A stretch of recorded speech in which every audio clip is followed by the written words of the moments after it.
Welcome to Cuke Audio Podcast, a presentation of Cuke Archives, preserving the legacy of Shunryu Suzuki and those whose paths crossed his. And anything else that comes to mind.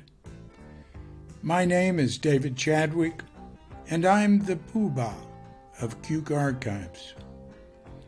I'm speaking to you from Sanur with Doggett Bandita and Feline Cuchita at my side. Dear Katrinka is in America, and no plane's gonna land here with her for a while. So I appreciate your being here to keep me company in my self-isolation.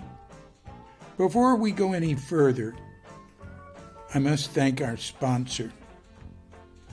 This program is brought to you through the generous support of you, our dear listeners. We are most grateful. Thank you.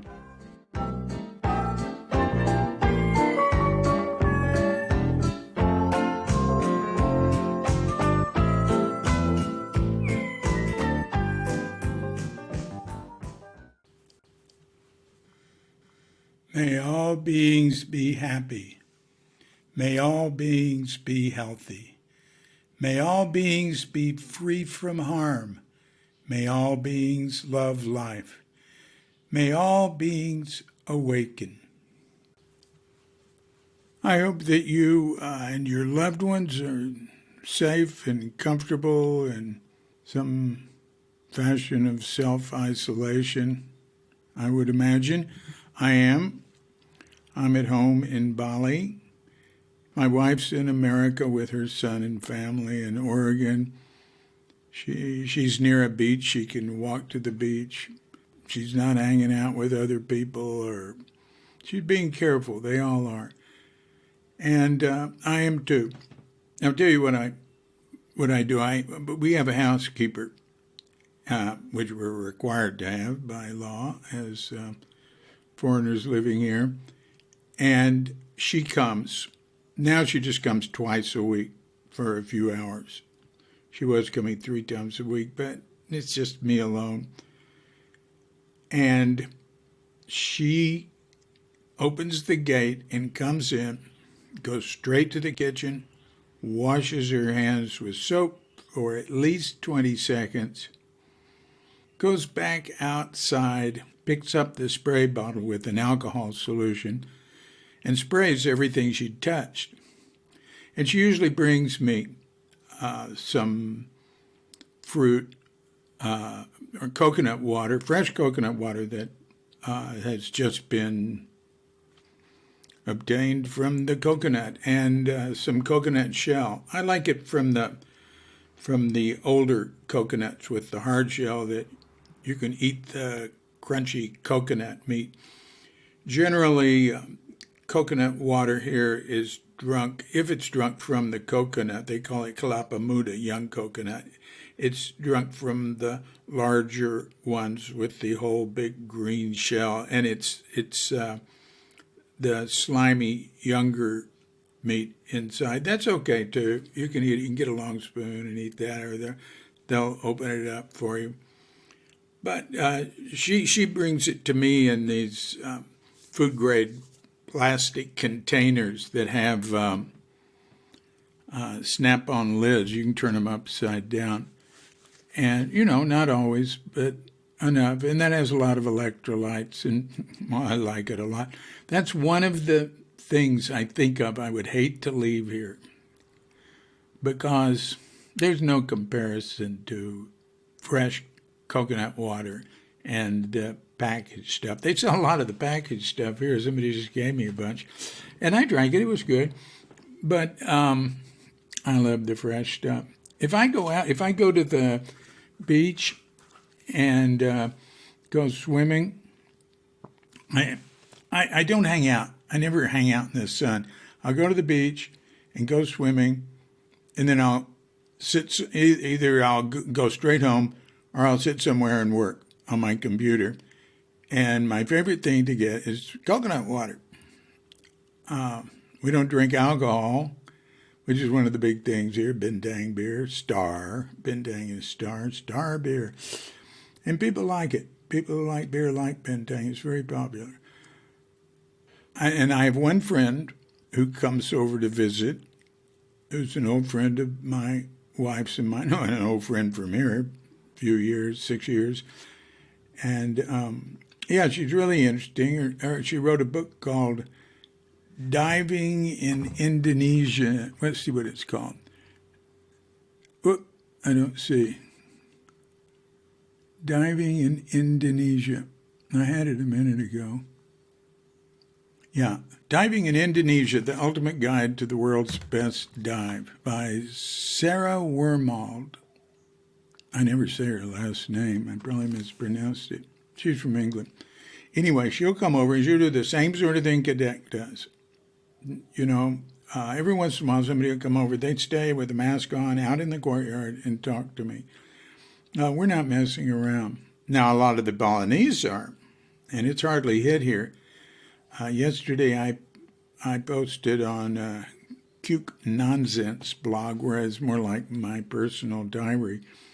I posted about, a map of the COVID-19 virus in the Denpasar area.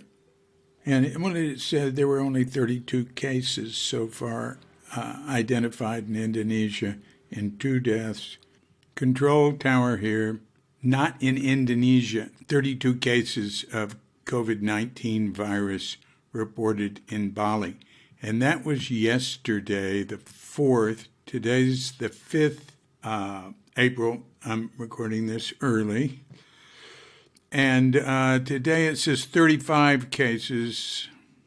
Then it says Sembuh, that means healed, 18, 2 deaths still. Indonesia is 2,272 positive and 198 deaths. And 164 recovered. And let me look down here and see if I can see. Nothing changed in our area. Okay. 4 cases identified in Denpasar, which is by far the biggest city here. And it had down to the very small areas of Denpasar. And we live in Sanur. We live in North Sanur, Sanur. And it was the purple color, which meant there were some people there under observation. But it didn't even mean in a hospital. That was another color, under observation in the hospital. So we're being very careful, and our dog loves Sarah, and Sarah loves our dog. And we took a walk yesterday. We just stayed a distance. There's not many people out. And we went to the beach, which was like 10 minutes away. We entered first in a place where local people tend to go. You know, as soon as we get near the beach, we take the leash off Bandi. Bandita. We call her Dogette Bandita. But Bandi, we say Bandi. Going to the beach is one of Bandi's 2 favorite things, that and dinner. And all she gets is dinner. Unless Katrinka's here, then she gives her some breakfast. But she's not that interested. It's just dry food for breakfast, dry and wet for dinner. And boy, does she get excited about that. But at the beach, she likes to run around and you know, there's a walkway and little places on the right and left, and she goes in and out and goes into the water and wades in the water. Gets pretty deep. Sometimes maybe her feet leave the sand a little bit. And I'm not swimming now because I have to wait till the stitches come out of my ear. So she'll go into the water even if I'm not in it. She's really easy to take care of. She'll always come if called. She's very little. They call her a Pom here, Pomeranian. I think she's part Pomeranian. There's a lot of dogs like that here. Anyway, we walk down the beach walk. There's a long beach walk here in Sanur. It goes 5 kilometers or something. It goes further than that, really. And we walk down there a ways. Then we get to the place where there's the hotels for tourists, and they're closed. They're closed up. They were just a few days ago, I could walk through there, but they were cordoning it off, and they took all the sun chairs and were making a wall of them along the walkway because it's, you know, they're just little low bushes there and there's grass and stuff. So they're making a very clear partition there. And Power of Now Yoga, same thing, closed off. We were very careful. We keep a distance. She doesn't touch any. She knows what she touches. If she does, she points it out before she leaves, and I spray it. So that's the sort of care we're taking here, and I think that's best. And like I started off saying, I hope you're safe and comfortable. So this is the second podcast for Cuke Audio. I got some feedback on the first one and some of my own thoughts on it, and clearly I'm going to be learning as I go in this. I've got a new mic. The old mic was good, the Scarlett C25. That's a good mic. But I got the Podcaster's #1 microphone, the Blue Yeti. I watched YouTube videos on the Blue Yeti. I've watched YouTube videos on all sorts of aspects of this, and they're very helpful. Since my wife isn't here, I can make a mess of this place. I took the bedspread off the bed. It's a beautiful Ecot from Flores. We've got some others I could have used, but when Cadet comes, she'll get one of them out. I wasn't sure which one to use, and she'll know. And also, since this one has been used, why not hang it up and air it? I hung it up behind me. I'm trying to cut some of the echo from the room. And I took out some more of these, like a tablecloth, an Ecot tablecloth, and put it over the banister of the stairs. I've gone to sort of extremes, which I tend to do. So there'll be less echo. We'll see if that matters. The Blue Yeti, it's got these 4 settings, and I have it on the cardioid, which means it's just picking up what's right in front of it. And there's a couple of birds out there making noises, making beautiful sounds. Recorded it without me saying anything while the birds are going, and then I listen. I can't hear it. That's pretty good. There's one of them, I don't know what it is. It's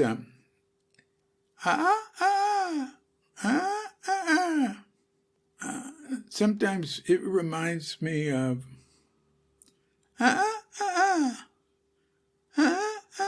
little Woody Woodpecker. That's the Woody Woodpecker song. But I closed the doors, and I closed the curtains. I turn off the fans, and it's hot. It's hot out there. It's 90 degrees. It was. And it's hotter this year. It's definitely hotter. 90 might not sound like a lot to you, but we've got high humidity.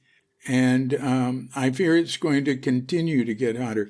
This house tends to be pretty cool. I work out in the courtyard a lot, and I have a ceiling fan above me.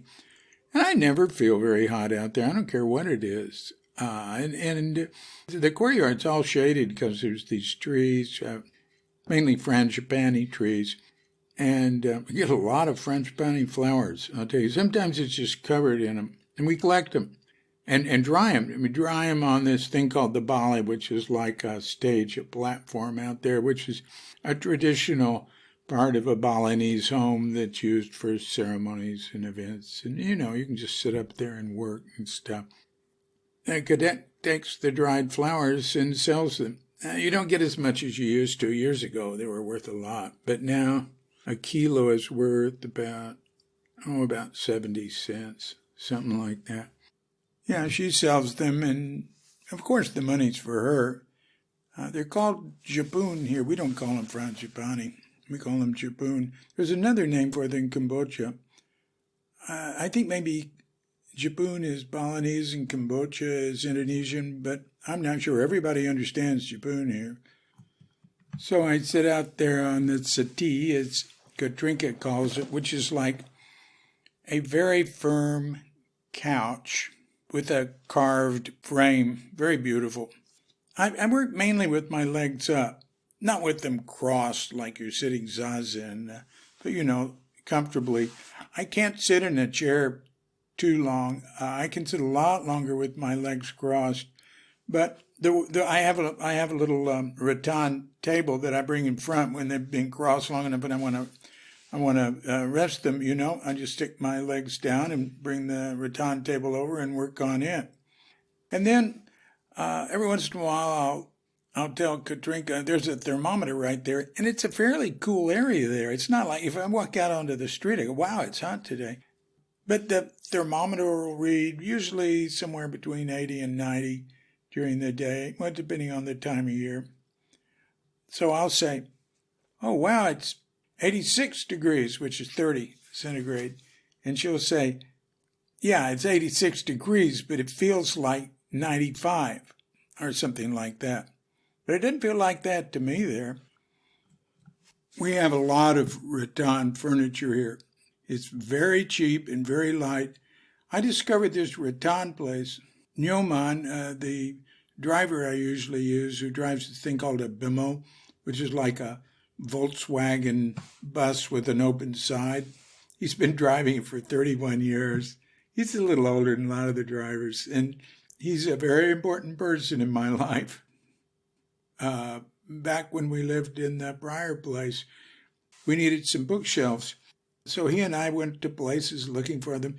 And there were all these places that had these really heavy wooden bookshelves, like made from boat wood and stuff, that were really expensive. I mean, expensive for here, like $75 to $150. My God. So we just looked for place after place.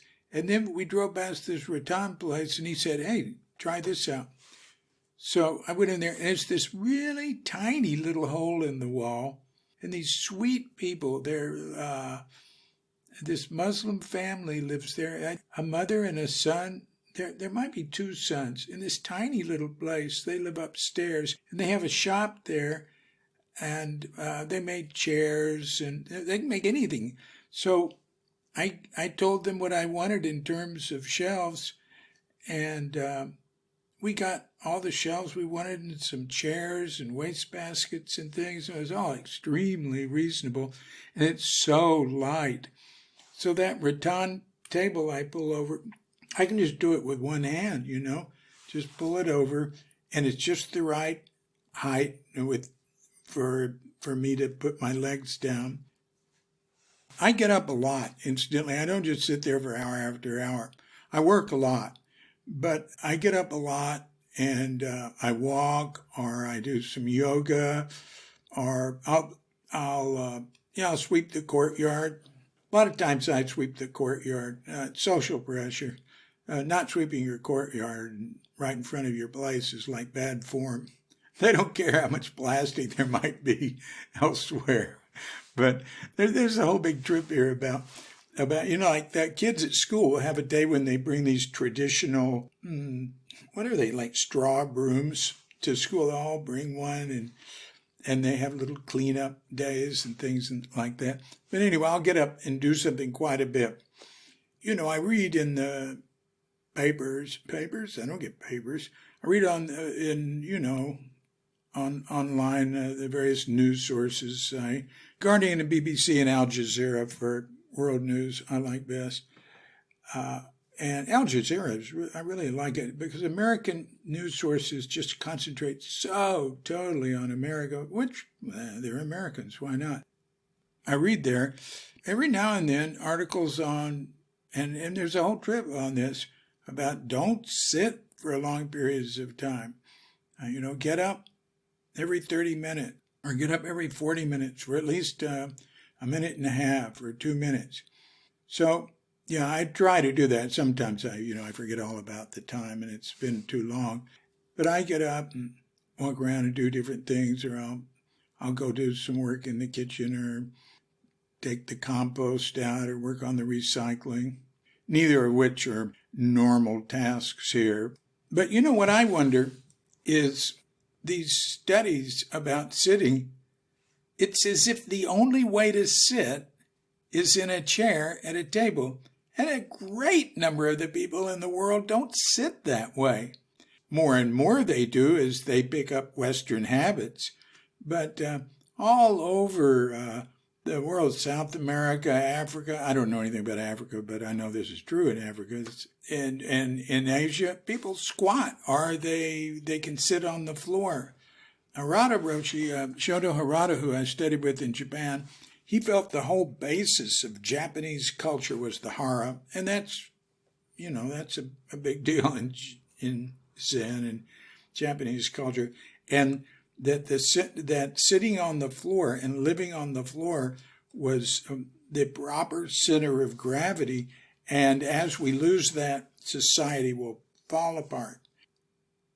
So what I wonder is, have there been any studies to compare people who sit with their legs up and with their legs down? Of course, I've been sitting on the floor, sitting zazen, or socially for over 50 years. Good Lord, how long? 54 years. That's a real advantage, of course. And I didn't have a great deal of trouble getting into it. You know who had a lot of trouble? Was Richard Baker. Now, I wasn't there when he first came to Zen Center because that was 1961. And, he's like tall and and he was sort of thin then. And he said he had the hardest time crossing his legs at all. It was like really difficult. And he had to, just to cross them in what they call tailor position or easily, he had to put cushions under his knees. And it just took him forever to get into half lotus. Oh, before that, he said he called it half lily. And I don't know if he sat full lotus or not. I can't remember, and once you got robes, you can't see that easy, unless you're looking very carefully. And I've spent a lot of time with him. Like in 1973, I was what he called MJ. Main Chisha. I was his principal attendant. I was his attendant at Green Gulch Farm, but also when he traveled or, I'd go to Tassajara with him and be in the city with him. And I always thought it was funny, people would say later, he had 3 homes when we didn't even have one, stuff like that. Yeah, there were 3 places where he had a small area to himself. Like at Tassajara, he had that tiny little cabin. And at Green Gulch, there were other people living in his house. He mainly spent time in his office. And he mainly, in his office, spent that time in an area like, 5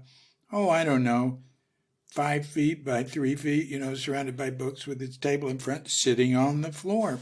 God, they had they had their own kids, and there was Sally, and then after Sally, there was Elizabeth, and they adopted a girl, and Renee would live there. Various people would live there. There was a very vibrant feeling in the home. It was fun to go there. And he could sit the longest time. Boy, had he learned to. And I've been with him in Germany and Colorado, and he could sit a long time now and seems very comfortable in it. So I wonder what he thinks about this. I'll ask him. All right, so that's enough of all that nonsense. Now here we go with the introduction to Crooked Cucumber. Crooked Cucumber, The Life and Zen Teaching of Shunryu Suzuki. Introduction.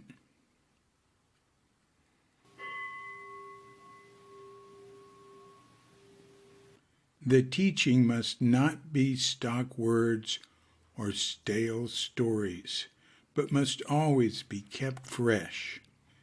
That is real teaching.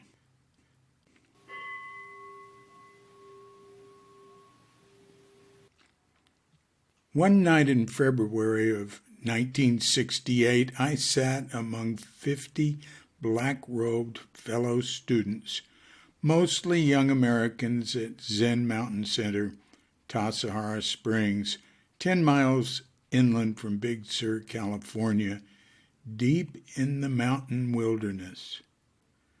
The kerosene lamplight illuminated our breath in the winter air of the unheated room. Before us, the founder of the first Zen Buddhist monastery in the Western Hemisphere, Shunryu Suzuki Roshi, had concluded a lecture from his seat on the altar platform. "Thank you very much," he said softly, with a genuine feeling of gratitude. He took a sip of water, cleared his throat, and looked around at his students. "Is there some question?" he asked, just loud enough to be heard above the sound of the creek gushing by in the darkness outside. I bowed, hands together, and caught his eye. "Hi," he said, meaning yes. "Suzuki Roshi, I've been listening to your lectures for a couple of years, and I really love them, and they're very inspiring, and I know what you're talking about is actually very clear and simple. But I must admit, I just don't understand. I love it, but I feel like I could listen to you for 1,000 years and still not get it. Could you please just put it in a nutshell? Can you reduce Buddhism to one phrase?"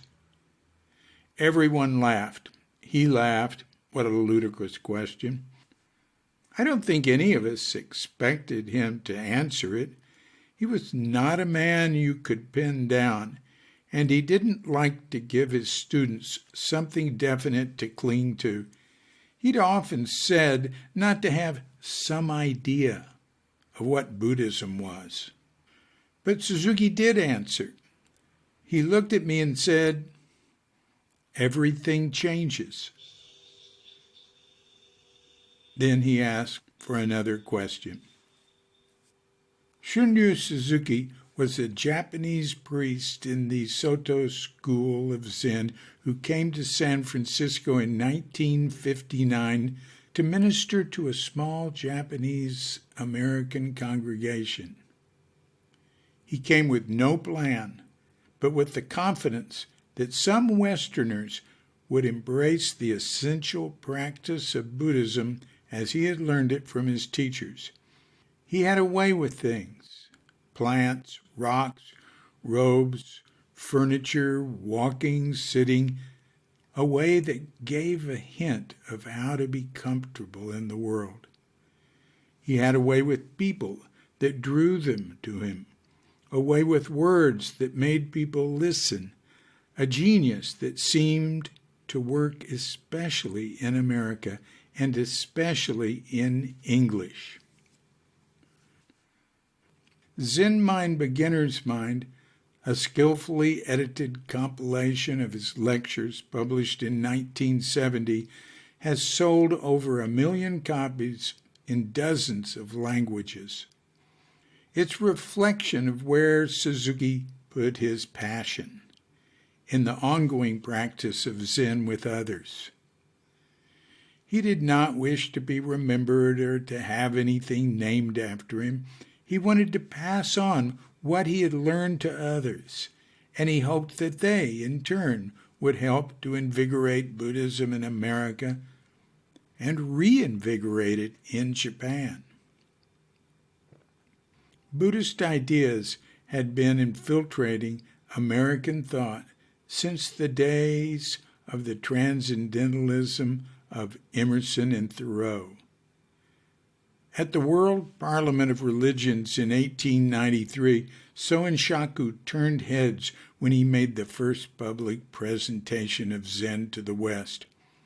His disciple and translator, D.T. Suzuki, became a great bridge from the East, teaching at Harvard and Columbia and publishing dozens of widely read books on Buddhism in English.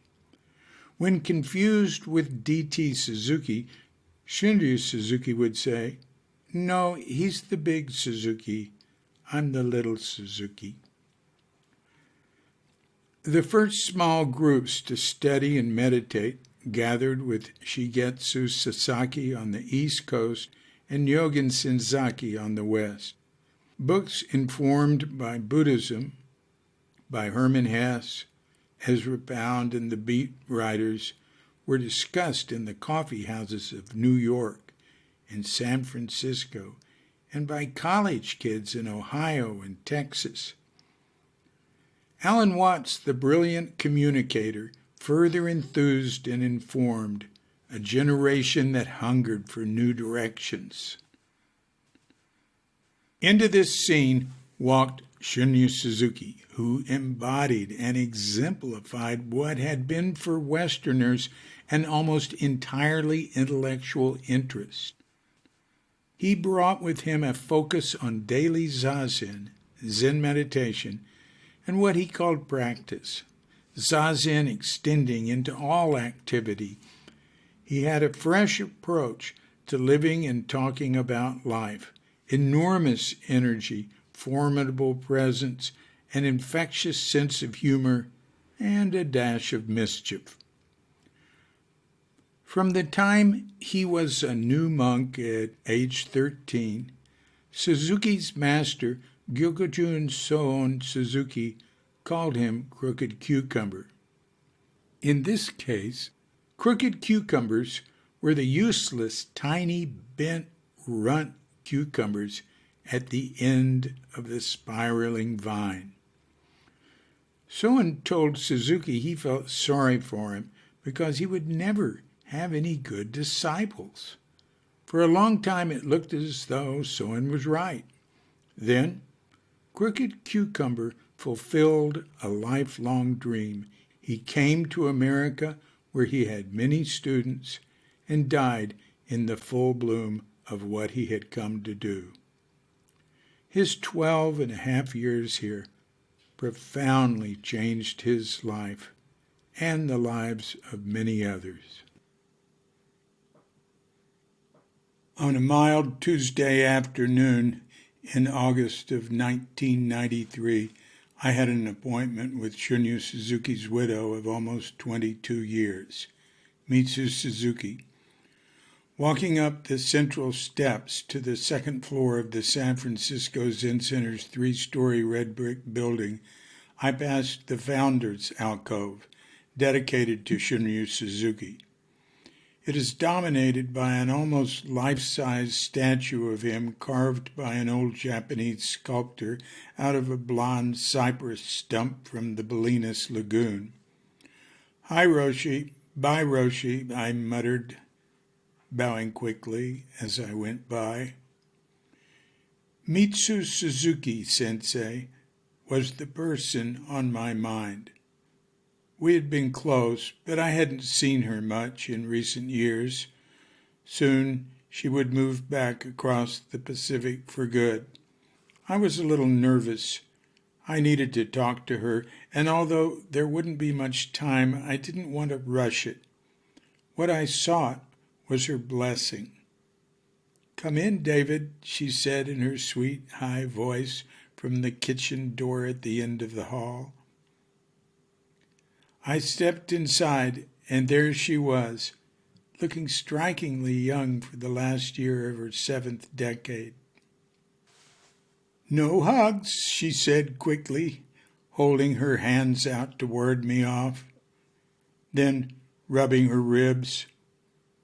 About 15 years earlier, I had been a bit too exuberant in expressing my affection, and my hug must have bruised some ribs. I bowed, tipping my body as Japanese do, without joining hands, and said something polite in Japanese. She stood almost a foot below me. Her face was round and childlike as ever, her hair long, straight, and black, with just a bit of gray here and there. She wore homemade loose pants and a blouse printed with chrysanthemums, the same material on top and bottom, an earthy brown and soft blue. The tiny kitchen was filled with knickknacks, as always, the wall covered with art, photos, a calendar. After some polite chit-chat about family members and a book I'd written, I brought up the purpose of my visit. Some publisher may be interested in. It has been suggested to me that I might write some on Suzuki Roshi, collect the oral history, stories about Suzuki Roshi, people's memories. Oh, thank you for writing about Hojo-san, she said, with the pitch ascending on the thank. Hojo-san is what she always called her husband. Hojo is the abbot of a temple. So, you really think it's okay for me to do a book on Suzuki Roshi? Oh, yes, yes, she said emphatically. Tell many funny stories. Funny stories, yes, but not just funny. Serious and sad ones, too. Everything, right?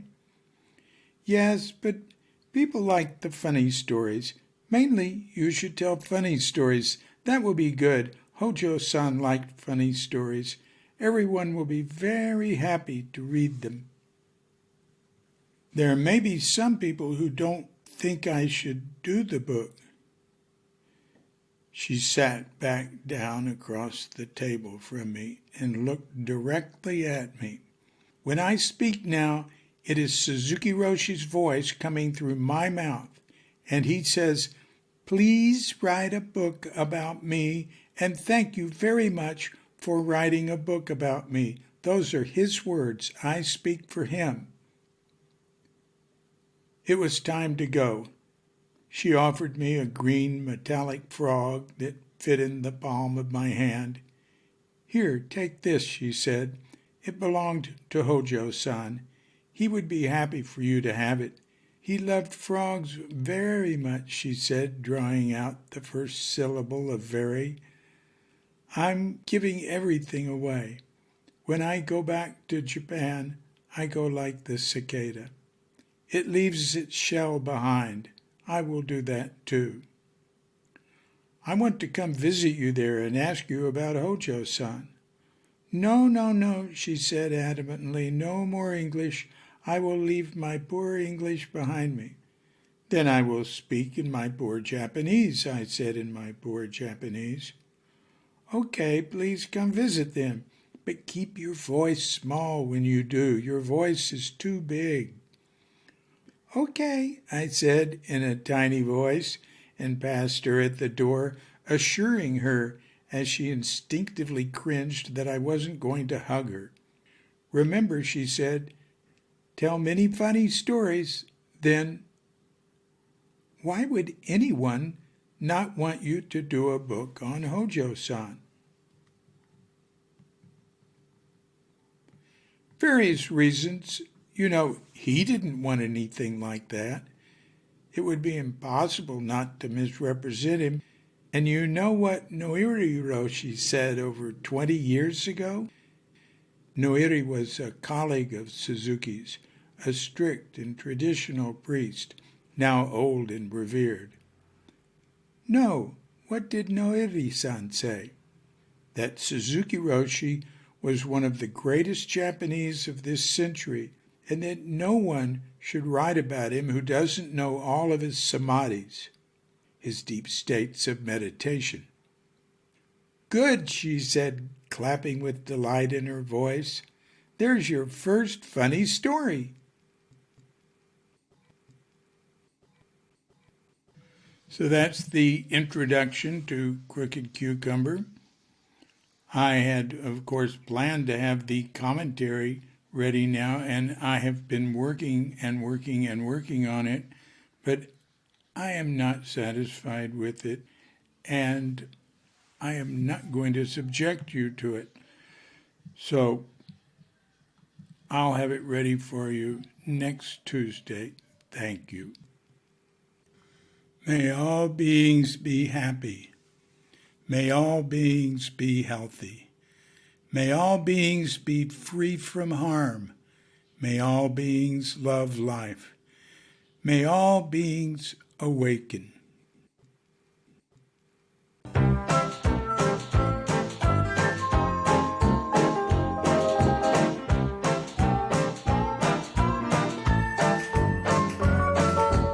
Well, that wraps it up for Cuke Audio Podcast for today. Thank you for joining us. Come back next Tuesday and we'll get together again. And if you want to help keep Cuke Audio going, just go to cuke.com, cuke.com, and there's a donate link up top and on the bottom of the page. I'll link to it from the Podbean page too. I haven't done that yet, and I said I would last week. We'd love for you to become a subscriber via PayPal. How about $1 a month? There is a minimum, though. It's $0. And if that's all you can set aside for Cuke, then just mail an empty envelope or blow us a kiss. We're somewhere out there in cyberspace. Take care of yourself and don't let that nasty virus get near you or your loved ones. Till next week, I'm David Chadwick, the Poobah of Cuke Archives and Cuke Audio, with Doggette Bandita and Feline Cuchita, but without dear lovely Katrinka. Wishing you a grand awakening.